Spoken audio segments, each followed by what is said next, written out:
Gyrfalcon finally got re-enabled, and I can finally make a build with it. I've been waiting very long for this.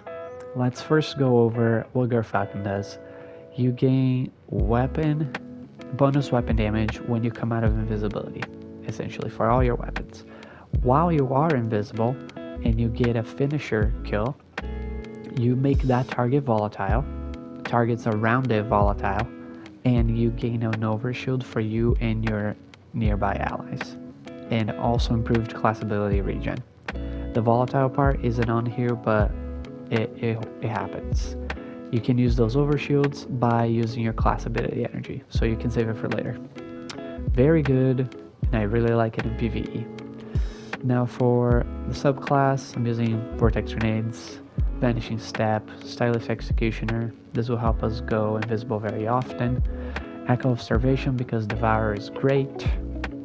Echo of Persistence because our Invis in our Devour will last longer, but also our Overshield from Gyrfalcon will last longer because it's actually a Void Overshield.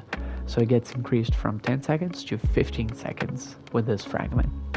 So very good. I like Echo of Obscurity because, you know, we're going to be finishing for the Gyrfalcon Overshield, so doing that will make us invisible. And Echo of Instability because I like volatile rounds, but if you're not able to use a void weapon or don't want to, you can replace this for whatever you want, like Weakening Grenades would be a good choice. For this build, I love Lemon Arc, it synergizes well, and an auto-loading Blinding Gel also does wonders, but that's for everything. For mods, we have Dynamos, so that I'll be dodging a lot and I'll get super energy, Reaping Wellmaker to create wells. Here I have Focusing Strike, because using my Smoke Bomb will give me class ability energy, and then I can just dodge to get that Smoke Bomb back, so it kind of, loops itself. Till the rest of the season, you can use Focusing Strike, that has one mod slot, save some mod slots. For here, you can use, if you don't need champion mods, you can use Bolstering Detonation, Double Focusing Strike, or a Loader, whatever. I like Well of Utility because my wells will give me extra class ability energy, that way I can dodge more.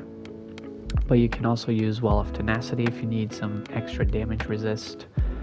For harder content, it's also viable. Gyrfalcon, we have Bountiful Wells just to create 2 wells and give us more ability energy when we pick those up. Here we have Absolution Orbs of Restoration, again for the ability energy, and Elemental Time Dilation because any other well mods that are timed will be longer. For example, a Well of Tenacity would last longer. Also, if you're using a weapon with Explosive Light, that will be perfect for proccing Devour and proccing Absolution Orbs of Restoration. And finally, we have Double Utility Kickstart for, you guessed it, class ability energy. And I like Font of Wisdom. I'm a big fan of this mod. It's a passive buff, helps you get your super fast. But you can also use Font of Might, especially in lower level content where you can use kind of whatever weapons you want. So you can have a Void Heavy and a Void Primary, and Font of Might will make it so that you destroy basically everything.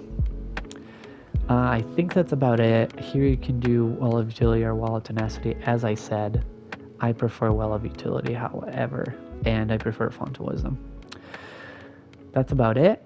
This build is very subtle. It just complements the playstyle of the subclass very well. You sometimes don't even notice it, but your weapons will be doing more damage. You're just gonna work well with the subclass. And obviously you do have to change your playstyle a little bit because you have to think about going invisible to get the finisher so that you can get the overshield from Gyrfalcon. But that's about it. I will, as always, include some gameplay of it to show you how it looks. But if you watched this far, thank you for watching, and I'll see you in the next one.